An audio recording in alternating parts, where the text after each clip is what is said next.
All right, test, test, test. That looks good. That looks good. And we're back. All right, welcome back, YouTube. We are here today to have one final talk about the 2024 college football season. Um, One last game. I don't think anybody had this on their bingo card, unless I believe it was Brett McMurphy from ESPN predicted this when the initial bracket came out, but that's having the bracket in front of you. I think if you go back to like mid-season, nobody has these two teams in the national championship. That said, here we are, Notre Dame, Ohio State. And what a path for both teams. I think the narrative behind both of these teams getting to where they are now has to be like answering the bell. I think this is going to be like the theme of this national championship. This is two teams that have very much so risen to the occasion and, when it mattered most, set aside their shortcomings.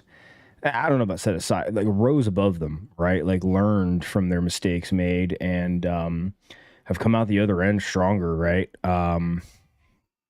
Whether you're Notre Dame and the constant slew of injuries that they've been suffering all year on both sides of the ball, as well as the Northern Illinois loss in week 2, or your Ohio State with your own couplet of offensive line issues in the injury department, and then losing to Michigan in the final game of the regular season, and a loss that really started a narrative about your program that seemed like, you guys were on a downward spiral to being in a coaching search,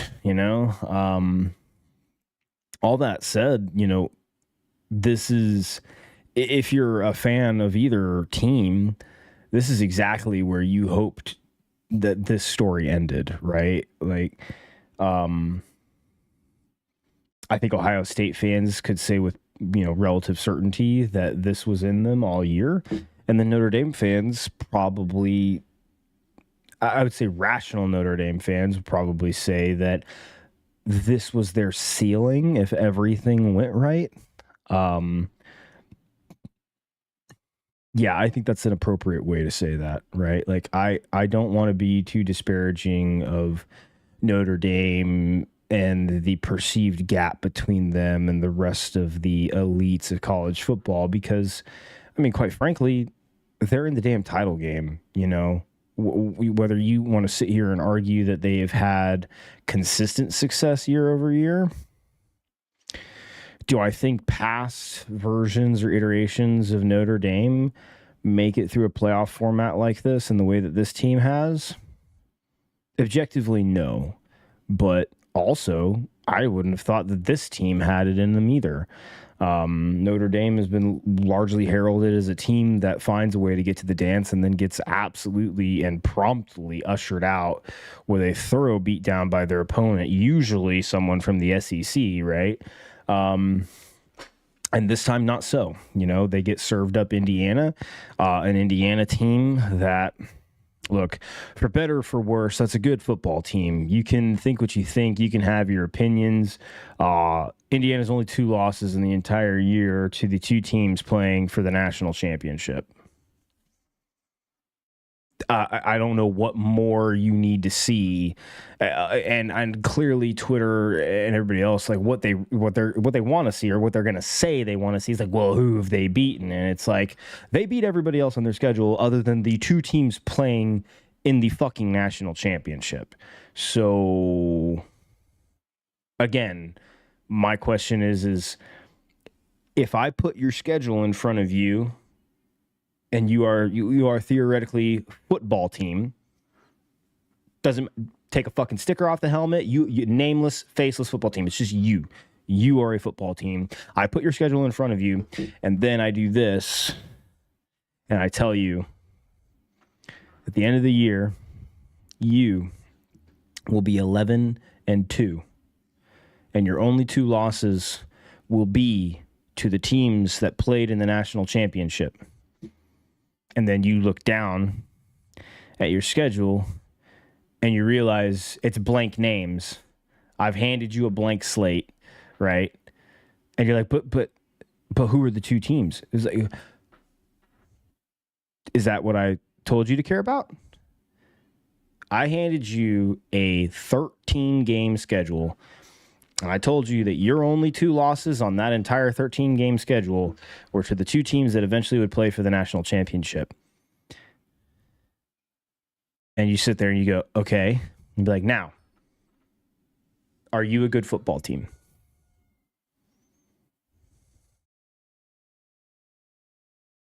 I have news for you right now. If there is a single soul answering that question with no, seek clinical help. Like, seek clinical psychiatric care. Because none of that makes sense. Like, full stop. That's the end of my Indiana rant. So yeah, no, if you're Notre Dame, right, you beat a good Indiana football team convincingly in the opening round. Then you go on and beat Georgia and put SEC fans in shambles. And then you take on a Penn State team that seems to be on a tear. And even I said in my preview for that game, I was like, hey, look, this is a Penn State team that's shown and demonstrated that when presented a good defense, their offense can falter. Now, what ended up ultimately happening, both offenses kind of cooked in that game, right? And it came out to Notre Dame basically answering the bell, which again, I said was going to be the theme of this national championship. It came down to Notre Dame answering the bell, right? They rallied after a pretty terrible Riley Leonard interception that he threw. Granted, Abdul Carter sold out on the blitz fake and dropped into coverage beautifully, and he's kind of an alien with regards to his athleticism. So, you know, I give Riley a little bit of benefit of the doubt there, but yeah, no, it was just a fantastic ball. A fantastic coverage play on the ball by Abdul Carter, but objectively, it was still just a bad throw that should have never left Riley's hand. But it didn't matter at the end of the day because the defense answered, and then the offense also answered. Jaden Greathouse absolutely put that Penn State DB in the freaking penitentiary. Not the penitentiary, sorry, the cemetery is what I'm trying to say. He put his ankles in the cemetery. Like, that kid doesn't have ankles anymore. I'm pretty sure he's deleted all of his social media. You know, that was tough to watch.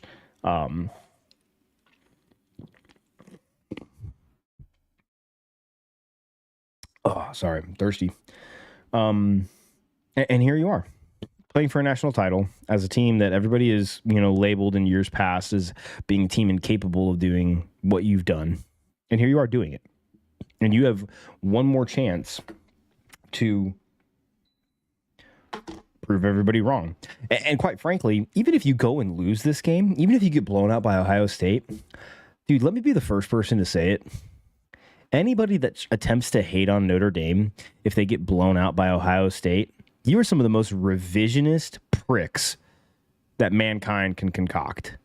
Like, I don't care what your bias is. Like, come on, dude.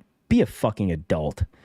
Like, what Notre Dame has done this year, considering the circumstances, considering the amount of injuries, like, I've seen Ohio State fans crying about, like, well, we've lost two guys on the offensive line. Yeah. They lost three, okay? Their projected starting left tackle at the beginning of the year that went down with a season-ending pectoral tear, he's having to come back into this game and potentially play at guard in order to fill the holes that they've experienced. Oh, by the way, their top two defensive tackles have been out ever since the Indiana game. They were already missing one going into the playoff. Then Riley Mills gets hurt in the Indiana game.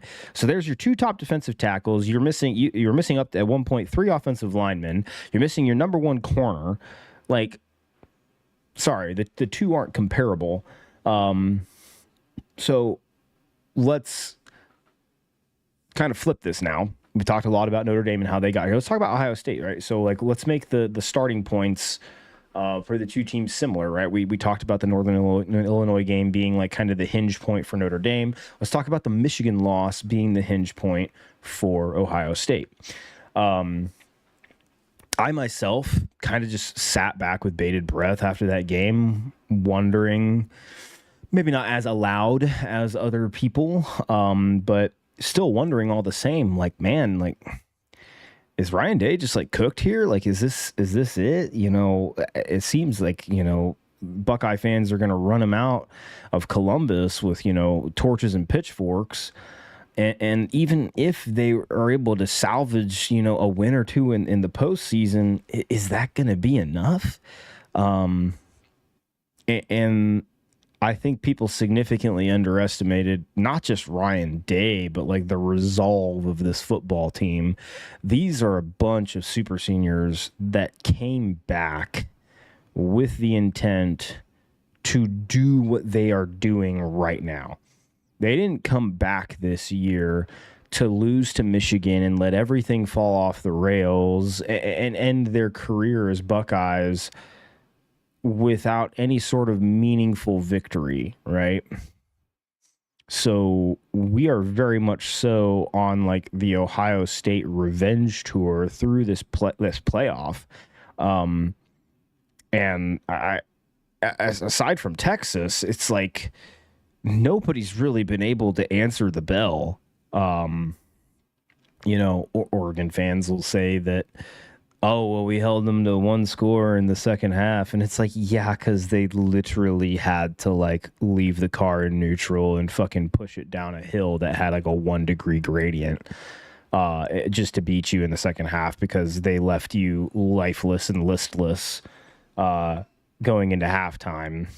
I digress. Could say something similar about Tennessee, right? All that said, Texas, you know, put up a good fight. And I want to make a kind of a juxtaposition here. If you look at the way that the Ohio State-Texas game played out, I'm going to ask you a question. And if you're an SEC fan, please brace yourself, because this is the kind of question that gets asked by rational people and is met by SEC homers with questions like, are you fucking retarded? What are the key differences between Texas and Notre Dame?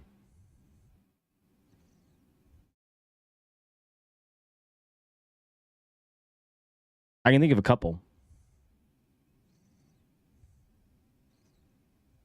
Just off the top of my head, quarterback play.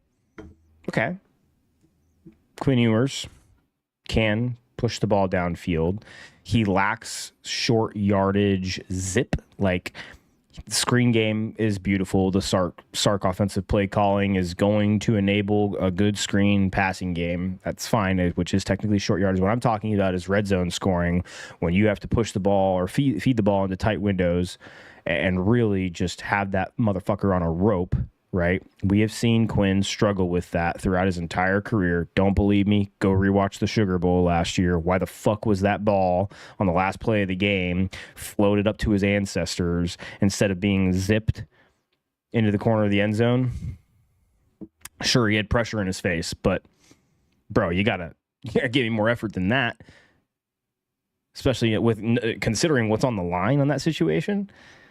You got all offseason to fucking heal up. I don't care if you throw your shoulder out of socket. Like, you better fucking put that ball on a goddamn rocket motor and send it. But we didn't.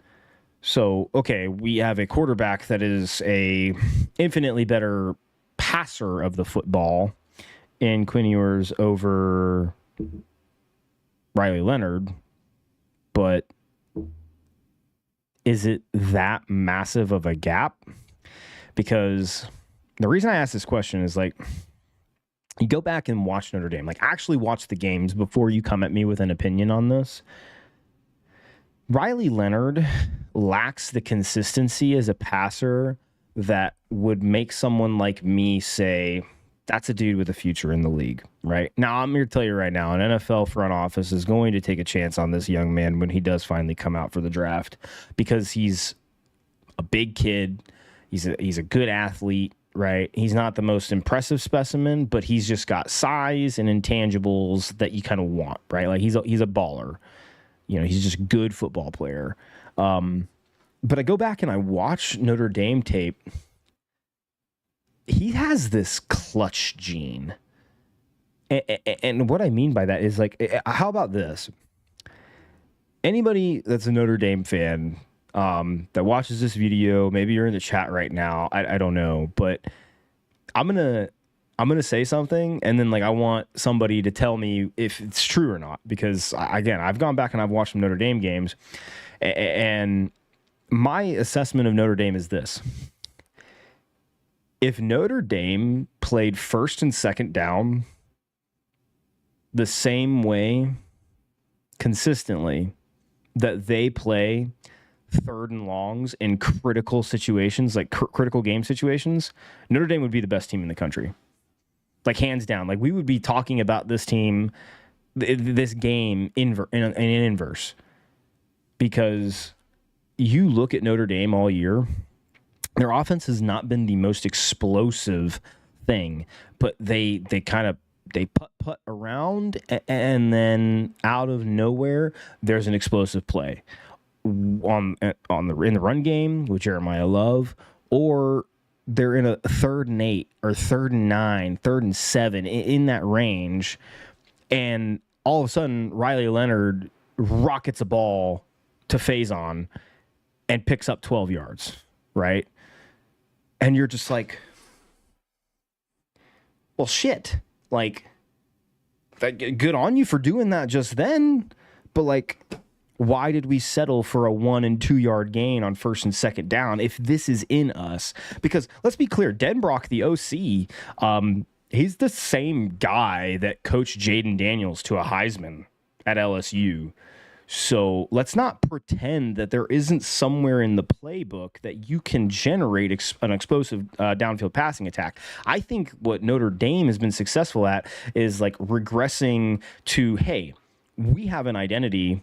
We know what it is. Let's exist within that. And we'll kind of like prod here and there. Like, oh, okay, what if we try this? And it's like, oh, fuck. Like, we can actually do that. Like, that happened. It worked. It's great. I think it's like, what is it? This is an Ashanti team, right?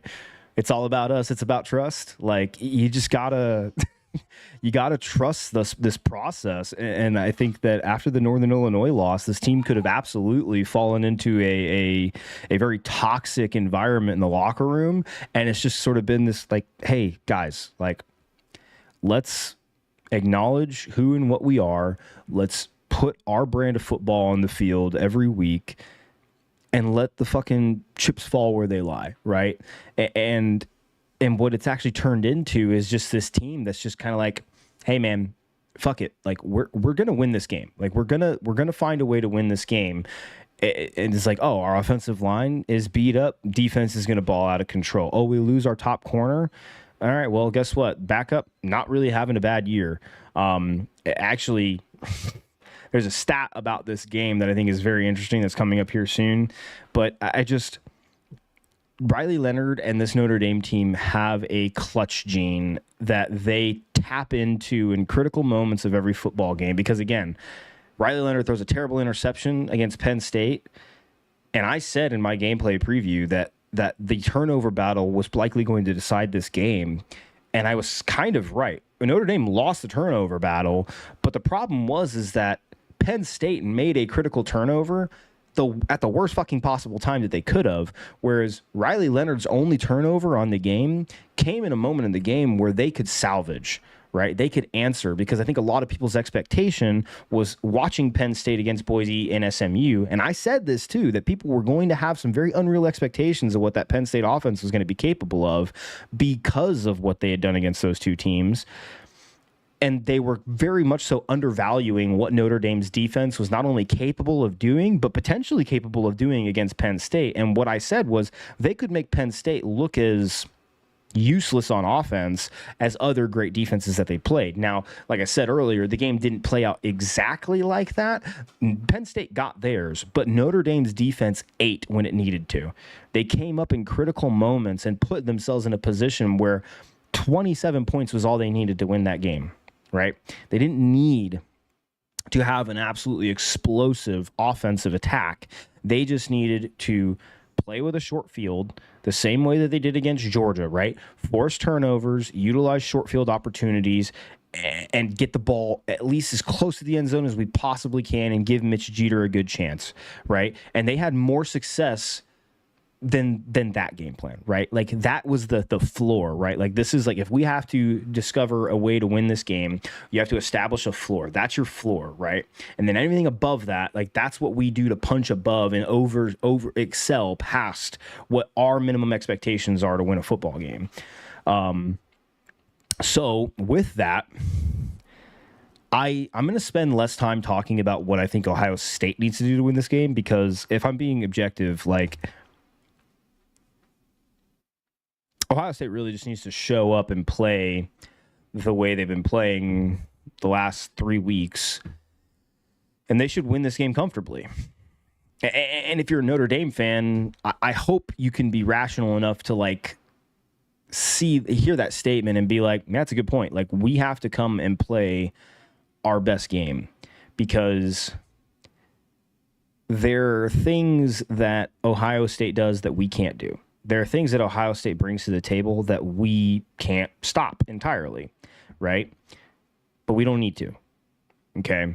Like Ohio State's coming into this with the understanding of, yeah, there's some playmakers here and there that we need to be cognizant of, but if we look at their counterparts on our roster, they match up favorably, right? So we need to just call a sound game, right? Play some assignment sound defense. Do not let Riley Leonard cook with his legs, right? And force you guys to be a running football team, right? And there's a better way to put this. I'm going to get to that in just a second. Actually, we'll just go with it right now, because this is literally my key to the game for Ohio State. It's my one key. Ohio State needs to force Riley Leonard to play at his floor. Okay, we talked about Notre Dame establishing a floor potential for them to win the game, right? Ohio State needs to reduce Riley Leonard to his floor in terms of gameplay. And what does that mean, right? Well, he's not an excellent downfield passer. Everybody knows that. He himself in post-game interviews has been modest and admitted as such. So I think you need to force him to be what he is, but be the most average version of what he is, if that makes sense. George in the chat says, do you think last year's meeting between these two teams will mean anything for this year? No, I don't. I think that there's some key pieces that have returned for both sides, but I think there's also been additions and changes here and there, and also subtractions too, right? Ohio State has basically Emeka Egbuka returning as the only real great contributor from their receiving core last year. Like Carnell Tate was on the team, sure, but it's a new receiving core. There's a new face to the receiving core. It's Jeremiah Smith, right? But not just that. They have G. Scott Jr. at tight end. Carnell Tate's getting more significant snaps, and Emeka Egbuka is there as well. Their backfield, Travion Henderson, has been fully healthy 100% of this season, whereas last year he missed a significant amount of playing time to injury. They added Quinshawn Judkins as well. They have Will Howard under center instead of Kyle McCord. And then on defense, they return a lot of the same starters. So if you're trying to lean into that, it's like, okay, well, they return a lot of the same people on defense that they had last year. What did that ultimately result in? I mean, if I remember correctly, that game, no team scored more than 20 points, correct?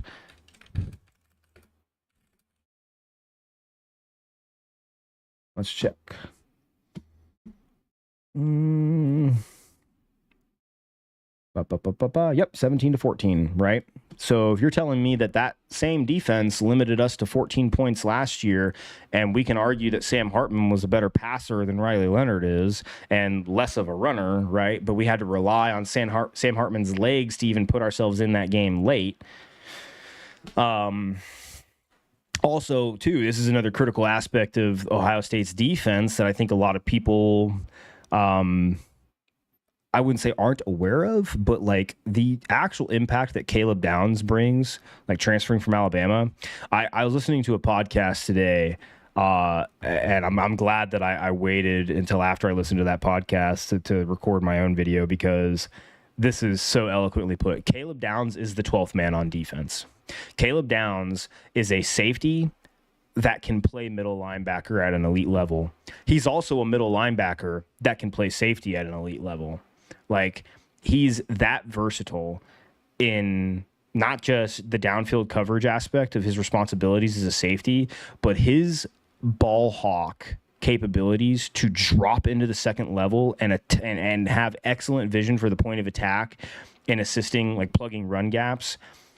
He's the Swiss Army knife of that defense, and it is something they did not have last year, right? And when you have, I believe it's Cody Simon, and for apologies, I can't remember their other linebacker. Like, those guys aren't like slobs themselves, right? So when you have this little switchblade kind of guy in Caleb Downs, I think that their defense is actually changed from what it was last year because of his versatility. You can be a little bit more fast and loose on defense because of what he brings to the table. And then if you're Notre Dame, right, you know, in terms of offense, they had a very unhealthy receiving core for most of last season, right? Their receiving core has stayed largely healthy this year.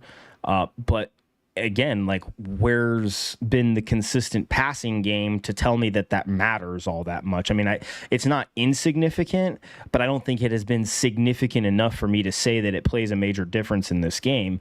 I think for Notre Dame, your biggest thing in this game is that, one, your defense, if there is something to draw from that game, holding Ohio State to 17 points absolutely needs to be something that you replicate, right? Because my number right now is 21. If you can hold Ohio State to 3 or fewer points on the scoreboard, offensive or defensive, right, I think Notre Dame can win this game. And I think Texas had a very similar game plan, right? And look at how that game played out. It took a scoop and score from Jack Sawyer to kind of cross that threshold, because Texas was very much so in a position to win that game within those parameters. And I asked the question earlier, what is so drastically different between Texas and Notre Dame? I think Texas is better at some things than Notre Dame. I also think Notre Dame is better at some things than Texas, namely running the ball on a more consistent basis, especially when all their running backs are healthy, mind you. We'll talk about that more in a second, because Jeremiah Love is reported to be full go for this game. I know that it was kind of like it wasn't a coin toss against Penn State, but a lot of people were kind of questioning what his ability was going to be with the brace on, and I think he answered that question pretty resoundingly when he said pregame he wasn't going to hurdle, which is what ultimately led to the injury in the first place. And then what does he do? He hurdles in a critical down and distance and picks up a first down and on a big chunk play, and it was pretty damn spectacular, quite frankly. But no, I think that. Sorry, Evans will need to have a better game since his return from injury. Yeah, I mean, I think the receiving core just needs to be dependable, right? Like, the receiving core needs to have crisp routes. They need to not make any mistakes, make it as easy for Riley Leonard as they possibly can, because quite frankly, your offense is going to zoom in on one player and one player only, and it's going to be him, because his decision-making with the football is going to set the tone for this game, because you can't really do anything about the offensive injuries or the fact that Ohio State, next to Penn State, arguably has the greatest front four in the country.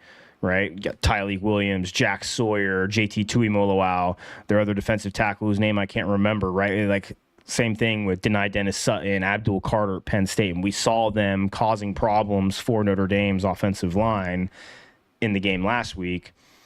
I think Ohio State's going to have similar success, right?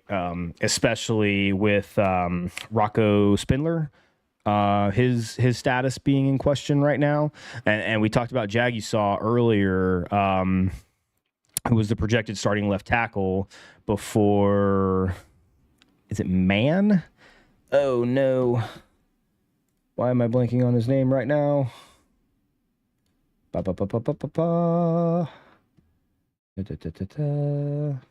is none of this is news? Hang on. If you get it in the chat before I can find it, let me know. But basically the freshman that stepped in reserve or relief of Jagisaw when he got injured with the torn pec preseason, right? So he goes down against Penn State. They kick the guard out to tackle. Jagisaw comes in to play guard, and he didn't play every snap of the game, but Jagisaw was the highest graded blocker on the team per Pro Football Focus, right? So now it's a question of, is Spindler going to be healthy for this game? They're kind of like 50-50 on that last I checked. If he can plug in at guard, then Jagisaw will fill in at left tackle where he was originally supposed to be. My whole thing is that if you're Ohio State, right, you're probably just kind of waiting to see where Jagisaw ends up, and you're attacking wherever he's not. I think, me personally, I haven't really actually touched on Notre Dame's keys to the game too thoroughly, but I'm going to do that now. A lot of teams have been trying to run outside of the tackles against Ohio State, and they have done an excellent job of plugging that up.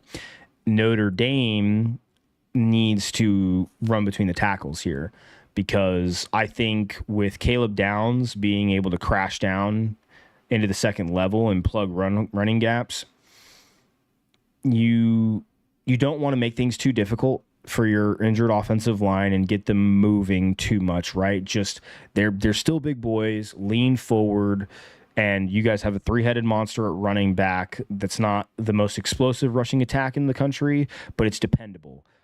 And oh, by the way,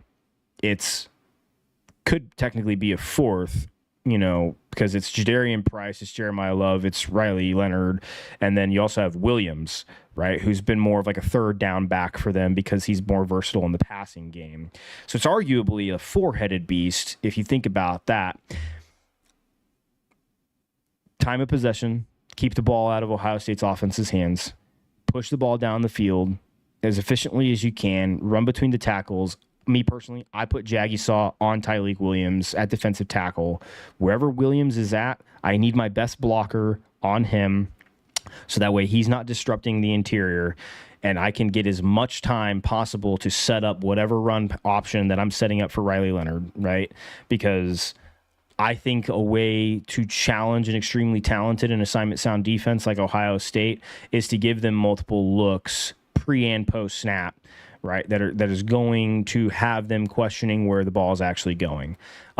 This isn't a great mystery. This has been a huge facet of Notre Dame's offense all season. It's not full-blown triple option. I don't mean to disparage it that far, but like it is very much so an option-heavy offense in that there's a lot of RPO. There's a lot of keeping the ball in Riley Leonard's hands until he makes a decision of like, hey, I'm either keeping it, I'm handing it off, or Mitch Evans is down there, Bo Collins is down there, great house, right? I think you need to lean into what you're good at. Kind of like I said earlier, your identity has been established. You guys have leaned into your identity all season. You need to own it in this greatest moment of the season for you guys, and don't try to get too cute. I know that there's a lot of or trick plays that they've been running on special teams. Give them your best shot when you can. But I think you challenge this Ohio State team in the trenches in the toughness category that they have been called out on multiple times over the last couple of years, right? And keep the ball out of their offense's hand as many times as much as you possibly can, and trust your defense. Now, that brings me to my next point. Notre Dame's defense has run more man coverage than any other defense in the United States of America at the Division I level this season. Last time I checked, it was almost 57% of defensive snaps. So, granted, it's closer to a 50-50 split than it is far away, but that is meaningful because Will Howard has only seen he's only seen man coverage on 19% of his dropbacks logged this season. Now, a lot of people hear that and you think, oh, good. Notre Dame runs this style of defense that Will Howard isn't accustomed to seeing. Maybe we can utilize that. Pause. The real reason that's worth mentioning is because for most of the season, running man defense against Jeremiah Smith is essentially career suicide for every defensive coordinator in the country. Because if you're going to run one-on-one coverage against him and not bracket like Texas did, you're fucked. That kid's winning every one-on-one against every corner in the country. Like, I was kind of thinking about this the other day when I was doing chores. I was listening to a podcast, kind of going around, and I was hearing some data points here and there, and the way I kind of broke down to was like, you know what? Based off everything I'm hearing, I don't care who the best corner is in college football, whoever it is, line them up. Line them up out the door, put them up against Jeremiah Smith, because for my money, that is the best wide receiver in college football right now. And he's a fucking true freshman, for crying out loud. Line him up against Jeremiah Smith, and he's going to win that battle 9 times out of 10. And the 10th time is usually because that corner is going to do what good corners tend to be credited for. And that's, they get away with shit better than others. Like, really good corners are like, I want to be careful with how I say this. They are professional rule breakers. Let's just say that. Right? Because I personally see the logos in the back here. I've said this on my stream before. I do not think that this would have ultimately decided the outcome of the game. I don't think. But I'm also somebody that subscribes to the momentum theory of college football, and that when teams can start to generate momentum, it can change the intangibles of the game to shift in favor of one team rather than another. Will Johnson was largely heralded as the best corner in college football coming into this season for largely what he did last year in their national championship run with Michigan. I'm a Washington fan. I watched every single snap of the national championship. Trust me. Will Johnson held every inch of Rome Odunze's body that he could in that game, and there wasn't a single fucking flag called all night. There were moments in the game where he wasn't able to get his hands on Rome, and Rome cooked him. But it didn't matter because Michigan's defensive line was living in our backfield all night. Right? Fast forward to this year, Will Johnson is put up against Denzel Boston, who is objectively not as good as Rome Odunze. The refs actually start fucking throwing penalty flags his way. He has to stop being as aggressive as he's been conditioned to play as a corner. Cannot play that brand of football anymore because he's being held accountable for doing what is, by the rule book, against the rules, right? The game doesn't fucking go so well for him. Turns out it's not that easy to cover elite receivers when the basic fundamentals of being a corner actually require you to do things that you're typically going to get flagged, that you should typically get flagged for, right? So all this to go back to the original talking point of Jeremiah Smith lines up one-on-one against, literally, name them, like fucking Death Note it. Write down the names, good, they're dead. Jeremiah Smith wins. Like, I don't care. So Notre Dame, who runs a lot of man coverage, is that going to be your blueprint? Are you going to just lay it on the table? No measuring tape required. We know exactly what the length is. We're going to run man, and we're going to trust our guys to be better than you. It's a brave call. Because what's the alternative? You do what Texas did. You bracket 2, sometimes 3 people onto him at a time, so that where there's literally no way to get him the ball. He had 1 reception for 3 yards in the entire game. And then you think like, hell, yeah, that's exactly how you do it. Duh. Like, why wouldn't you do that? It's kind of silly for you to say such things. Like, bro don't know ball, right? And it's just like, yeah, Will Howard still threw for 289 yards, and the other receivers on the team had 87, 75, 51, 30, 22, and 21 yards respectively. They're really good. They're really good. So you might just be fucked no matter what. Or, right, you try to be as multiple as you can be on defense, right? You give him some extra attention, but don't fucking sell the house, right? Don't sell the gems and rhinestones and all the family jewels, right? Don't do that. If he's going to get some, I've used this comparison multiple times this season, and it's held true in a couple of the games that I've said it about, namely with Arizona State and Cam Scadaboo and Boise State and Ashton Jeanty. You're not going to completely shut these guys down. You just have to make them less explosive than they usually are, right? Texas completely shut down Jeremiah Smith, but at what cost? Like, if I'm Notre Dame, if I'm Al Golden, I'm going into this game thinking I don't have to render him useless. If I can give him an extra 20 yards receiving, or maybe even 30 yards receiving, but reduce the rest of the receivers on the team at the same time by 10 to 15 apiece, right? We've ended up with a net total less than what Texas was able to accomplish. Okay. Now that's easier said than done. No shit. Right. That's why I said at the outset of this conversation, like, this is going to be a conversation of what does Notre Dame need to do to win, less so than what does Ohio State need to do to win, because Ohio State has way more at their disposal that they can flip a switch and beat Notre Dame than Notre Dame does against Ohio State. And if you're, thinking that this is just like, oh, I think that Notre Dame has no chance. No, I'm not saying that. I'm not saying Notre Dame has no chance. It's just like, come on, guys. Like, you're holding up a map in front of me, like just like a map of the continental U.S., and you're pointing and being like, Arkansas. And Notre Dame fans, deep down, they want to be like, kind of think it looks like Illinois, dude. Like, I'm just saying, like, if you squint really hard, that could be Illinois.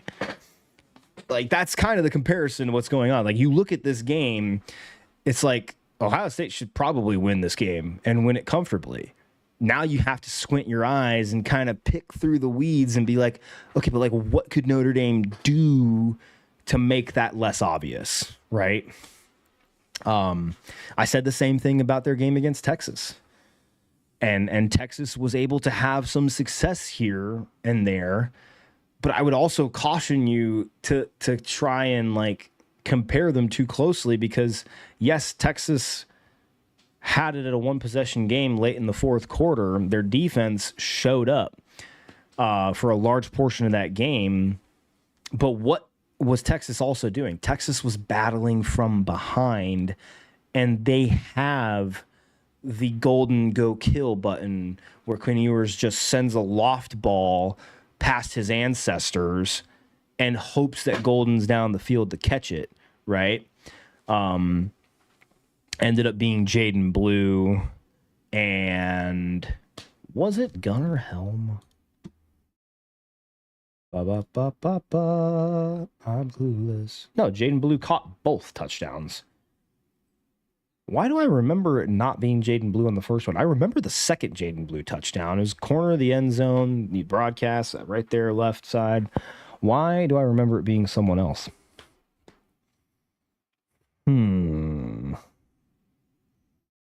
Interessante.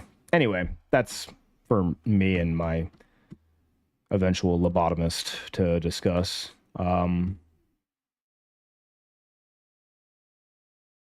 Okay, so but either way, right? Like, Texas has a level of explosivity on offense that they were able to lean into to put themselves in scoring positions, right? Notre Dame has this chip away type of play that, okay, that can work, like, but also look at the only team that Ohio State has really played all year that had that type of offense, and that was Michigan, right? Now, I said this at the conclusion of the semifinal games. If anybody in this bracket thinks that they're going to be able to mimic what Michigan did against Ohio State, I got news for you. Unless you're walking out on that field with maize and blue uniforms, it ain't happening. Because Ohio State is not playing that style of game against anybody else. They're just not. Fool them once, shame on them, right? Or fool me once, shame on me. Fool me twice, or fool me once, shame. Yeah, whatever. Shame on you. Fool me twice, shame on me. Right? Like it's not happening. I just don't see that happening. Yeah.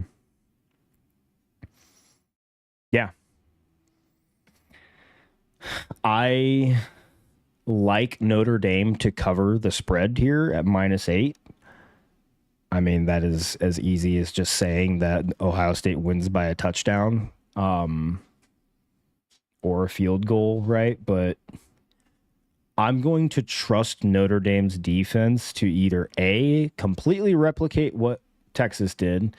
I think they're capable of doing that. Or B, modifying it enough to limit other playmakers, but allow Jeremiah Smith to still have some of an impact in the game. And another thing, too, is people look at that game and they're like, that's what Texas had to do to stop them. Sweet, that's the blueprint. Do you think like Chip Kelly and the fucking Ohio State offensive staff just went home after the Texas game and they're like, hey, our star offensive player got completely relegated out of existence in this football game.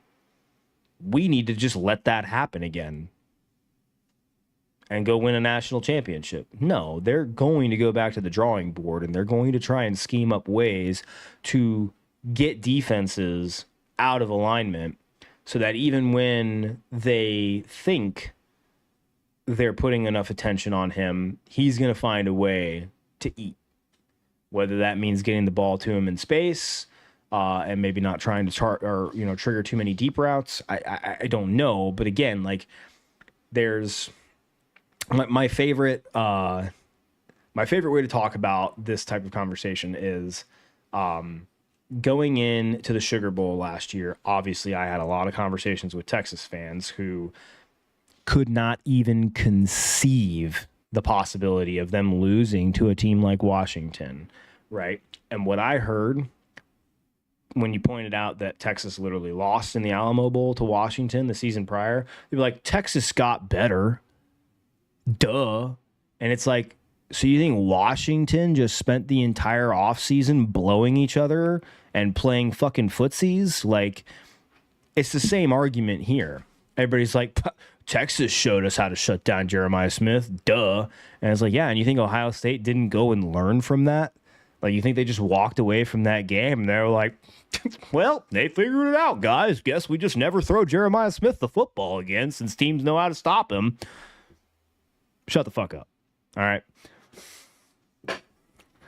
So, yeah, I mean, I think Notre Dame is going to have to give a different look than Texas did. I think they're going to have to try and channel some of that in order to find success, but I don't think that they can heavily rely on it every down, every distance.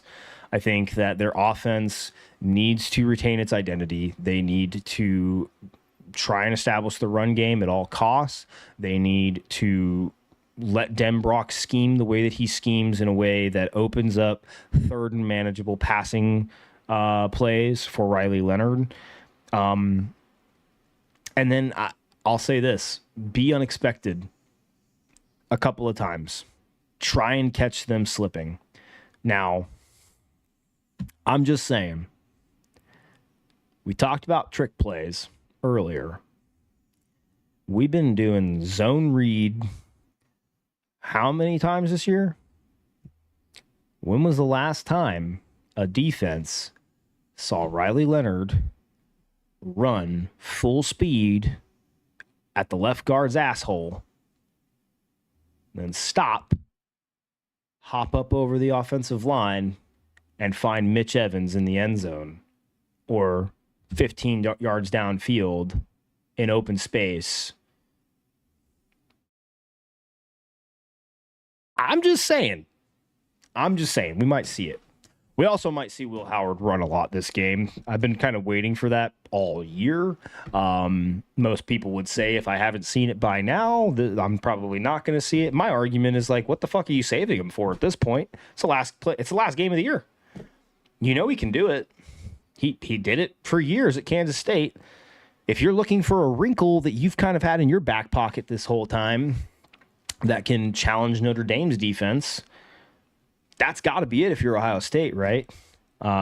So yeah, unfortunately, I am going to stick to my guns here. I had Ohio State winning the whole thing going into the beginning of the playoff. I'm not changing my pick now.